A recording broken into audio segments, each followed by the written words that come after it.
नमस्कार, स्वागत है आप सभी का स्टार न्यूज में और मैं हूं आपके साथ जुबैर चौधरी। वक्त तो चला देश लाइव का। आज सबसे पहले बात करेंगे मोदी सरकार के 9 साल पूरे होने की, जहां मोदी सरकार के 9 साल पूरे होने पर कांग्रेस ने 9 सवाल किए हैं।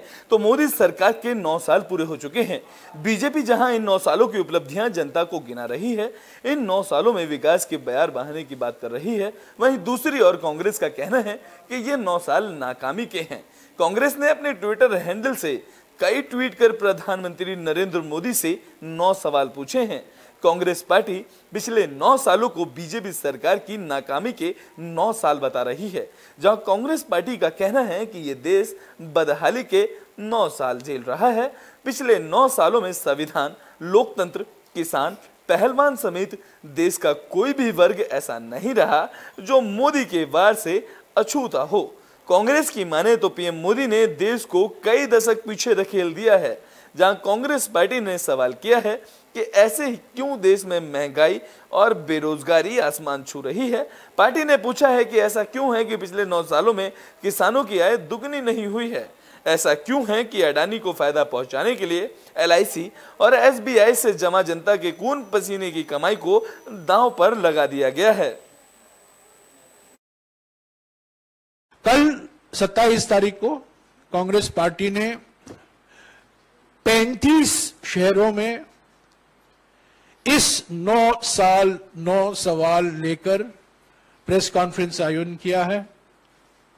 कल और परसों 27 और 28 दोनों दिन होंगे, पर ज्यादातर प्रेस कॉन्फ्रेंसेस कल ही होंगे। 27 तारीख को हमारे कई सांसद और हमारे कई सीनियर लीडर के कई नेता पदाधिकारी सब लोग जाएंगे और इसका विमोचन भी होगा इन शहरों में।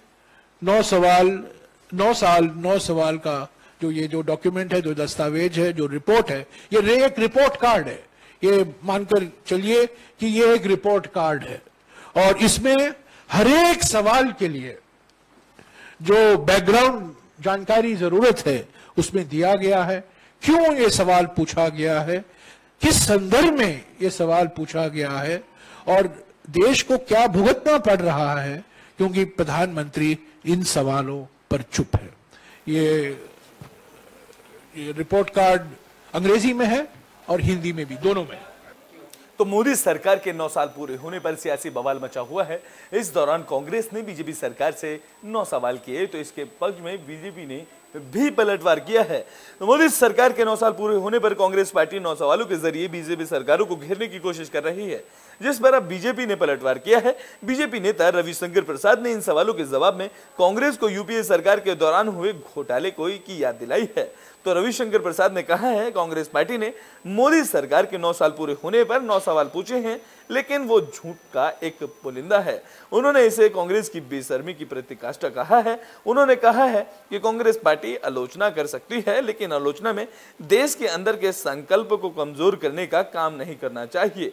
ये बहुत बड़ा अपमान है। रविशंकर प्रसाद ने आगे कहा कि भारत आज दुनिया की 5वीं सबसे बड़ी अर्थव्यवस्था बन गया है। मोबाइल मैन्युफैक्चरिंग में भारत दूसरा सबसे बड़ा मैन्युफैक्चरर बन गया है। उन्होंने कहा कि कांग्रेस पार्टी राष्ट्रीय सुरक्षा को लेकर सवाल पूछ रही है, लेकिन जो भारत की जमीन गई है वो कांग्रेस की सरकार में गई है और भारत में गलवान और डोकलाम में अपनी साख दिखाई है। उन्होंने कहा कि ये नरेंद्र मोदी की अगुवाई वाला भारत है जिसने 300 चाइनीज ऐप को बंद किया। इसी तरह उरी हो या बालाकोट हो, घर में घुसकर सबको मारा है। की गई है वो कब गई है? आपकी सरकार में गई है ना। आज तो गलवान और डोकलाम में भारत ने अपनी साख दिखाई है कि नहीं? ये नरेंद्र मोदी की अगुवाई का ही भारत है जिसने 300 चाइनीज टिकटॉक को बैन किया कि नहीं? वो हिम्मत दिखाई कि नहीं दिखाई? ये भारत ही है जिसने 370 बैन किया, ट्रिपल तलाक बैन किया और आतंकवादियों पर क्या हमला किया। ये नरेंद्र मोदी की सरकार की हिम्मत है कि क्या उरी हो या बालाकोट हो, घर में घुसकर हमला किया और ठंडा किया। चाइना के संदर्भ में उनके रक्षा मंत्री AK एंथोनी का स्टेटमेंट ऑन रिकॉर्ड पर है कि हम जान करके सड़कें नहीं बनाते हैं चाइना के साथ ताकि टेंशन नहीं हो। ये उनका सवाल है, सोच है। और आज मोदी जी के समय सारी सड़कें, क्या अरुणाचल, क्या लद्दाख, क्या कश्मीर, सब बनकर तैयार हैं, सारे पुल बन गए। ये नरेंद्र मोदी सरकार की हिम्मत है। तो मित्रों, मुझे लगा कि इस झूठ के पुलिंदे को एक्सपोज करना बहुत जरूरी था। मैं कांग्रेस के मित्रों से एक ही बात कहूंगा, कृपा कर करके मोदी की नफरत से थोड़ा ऊपर आइए। हाँ, आप 2 बार हारे हैं बुरी तरह से, 24 में भी आपका हाल वही होगा। कि गई है वो कब गई है? आपकी सरकार में गई है ना। आज तो गलवान और दोकोलाम में भारत ने अपनी साख दिखाई है कि नहीं? ये नरेंद्र मोदी की अगुवाई का ही भारत है जिसने 300 चाइनीज टिकटॉक को बैन किया कि नहीं? वो हिम्मत दिखाई कि नहीं दिखाई? ये भारत ही है जिसने 370 बैन किया, ट्रिपल तलाक बैन किया, और आतंकवादियों पर क्या हमला किया। ये नरेंद्र मोदी की सरकार की हिम्मत है कि क्या उरी हो या बालाकोट हो, घर में घुसकर हमला किया और ठंडा किया। चाइना के संदर्भ में उनके रक्षा मंत्री ए.के. एंथोनी का स्टेटमेंट ऑन रिकॉर्ड पर है कि हम जान करके सड़कें नहीं बनाते हैं चाइना के साथ ताकि टेंशन नहीं हो। ये उनका सवाल है, सोच है।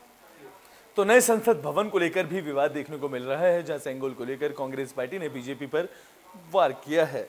तो नए संसद भवन का उद्घाटन 28 मई को होना है, लेकिन नए संसद भवन के उद्घाटन को लेकर खूब घमासान देखने को मिल रहा है, जहां सेंगोल यानी कि राजदंड पर भी खूब सियासत हो रही है। अब नए संसद भवन के उद्घाटन और उसमें रखे जाने वाले सेंगोल को लेकर विवाद के बाद केंद्रीय गृह मंत्री अमित शाह कांग्रेस पर जमकर बरसे हैं। दरअसल कांग्रेस पार्टी ने बीजेपी के दावों को झूठा बताया, जिस पर अमित शाह ने पलटवार किया है। उन्होंने कहा है कि कांग्रेस पार्टी भारतीय परंपराओं और संस्कृति से नफरत करती है। जहां भारत की स्वतंत्रता के रूप में तमिलनाडु के एक पवित्र से मठ ने पंडित नेहरू को एक सेंगोल दिया था, लेकिन कांग्रेस ने इसे छड़ी के रूप में एक संग्रहालय में भेज दिया था। बता दें कि इससे पहले कांग्रेस नेता जयराम रमेश ने कहा था कि ऐसा कोई दस्तावेज सबूत नहीं है कि सेंगोल को सत्ता हस्तांतरण के लिए प्रतीक के तौर पर आजादी के वक्त नेहरू को सौंपा गया था।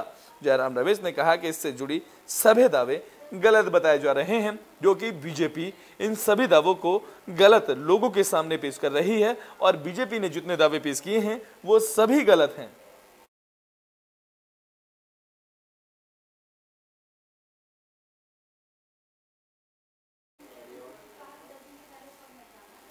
तो ब्रिटेन में बात मथुरा की कर लेते हैं, जहां श्री कृष्ण जन्मभूमि और ईदगाह को लेकर सुनवाई का मामला सामने आया है। इस दौरान मथुरा श्री कृष्ण जन्मभूमि विवाद से जुड़े सभी मामलों की सुनवाई अब इलाहाबाद कोर्ट में होगी।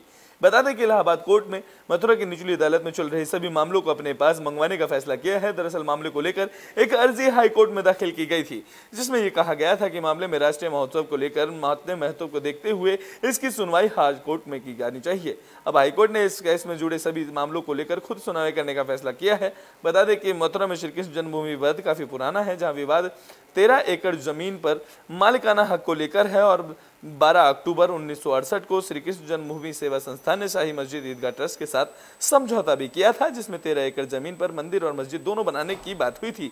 बता दें कि श्री कृष्ण जन्मभूमि के पास 10 एकड़ जमीन का मालिकाना हक है और 2 एकड़ जमीन का मालिकाना हक शाही ईदगाह के पास है। हिंदू पक्ष का कहना है कि शाही ईदगाह मस्जिद को अवैध तरीके से कब्जा करके बनाया गया है, और इस जमीन पर उनका दावा है, जहां हिंदू पक्ष की ओर से ही शाही मस्जिद ईदगाह को हटाने के लिए इस जमीन को भी श्री कृष्ण जन्म स्थान को देने की मांग की गई। बता दें कि इस मामले को लेकर हिंदू सेना के राष्ट्रीय अध्यक्ष विष्णु गुप्ता और दिल्ली के रहने वाले उपाध्यक्ष सुरजीत सिंह यादव ने कोर्ट में दावा किया, जहां याचिका में 1968 में हुए समझौते को लेकर भी चुनौती की गई। इस मामले में अब तक 13 मुकदमे अलग अलग अदालतों में दाखिल हुए थे, जिनमें 2 मुकदमे खारिज भी हो चुके हैं।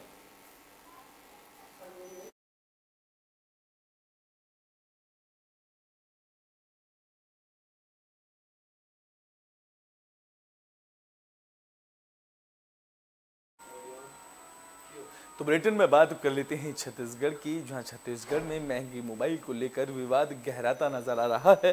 तो कलेक्ट्रेट में फूड इंस्पेक्टर को सस्पेंड किया गया है, जहां छत्तीसगढ़ के कांकेर में पांखाजूर में अपने महंगे मोबाइल के लिए डैम में लाखों लीटर पानी बहाना फूड इंस्पेक्टर को भारी पड़ गया है। जहां जिला उत्तर बस्तर में कांकेर के कलेक्ट्रेट प्रियंका शुक्ला ने फूड इंस्पेक्टर राजेश विश्वास को सस्पेंड भी कर दिया गया है।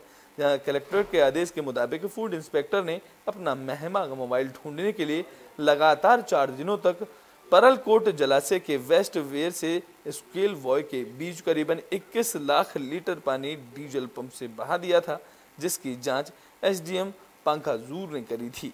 जिस रिपोर्ट के मुताबिक राजेश विश्वास ने बिना इजाजत के जलाशय के वेस्ट वेयर का 41,104 क्यूबिक मीटर पानी खाली कर दिया था।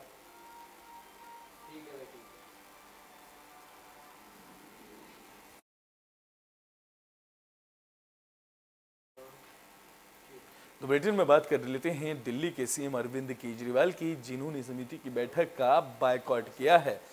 तो दिल्ली के मुख्यमंत्री अरविंद केजरीवाल ने नीति आयोग की मीटिंग का बहिष्कार करने का फैसला किया है और उन्होंने इस मामले को लेकर प्रधानमंत्री नरेंद्र मोदी को भी चिट्ठी लिखी है।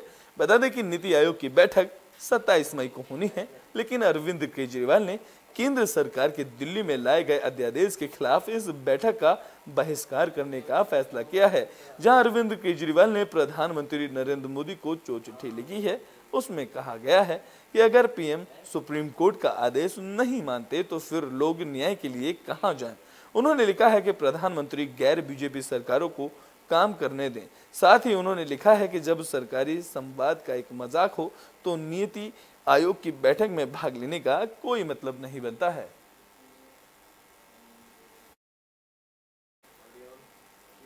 देश लाइव में अभी के लिए बस इतना ही। देश और दुनिया की तमाम खबरों के लिए देखते रहें एबी स्टार न्यूज।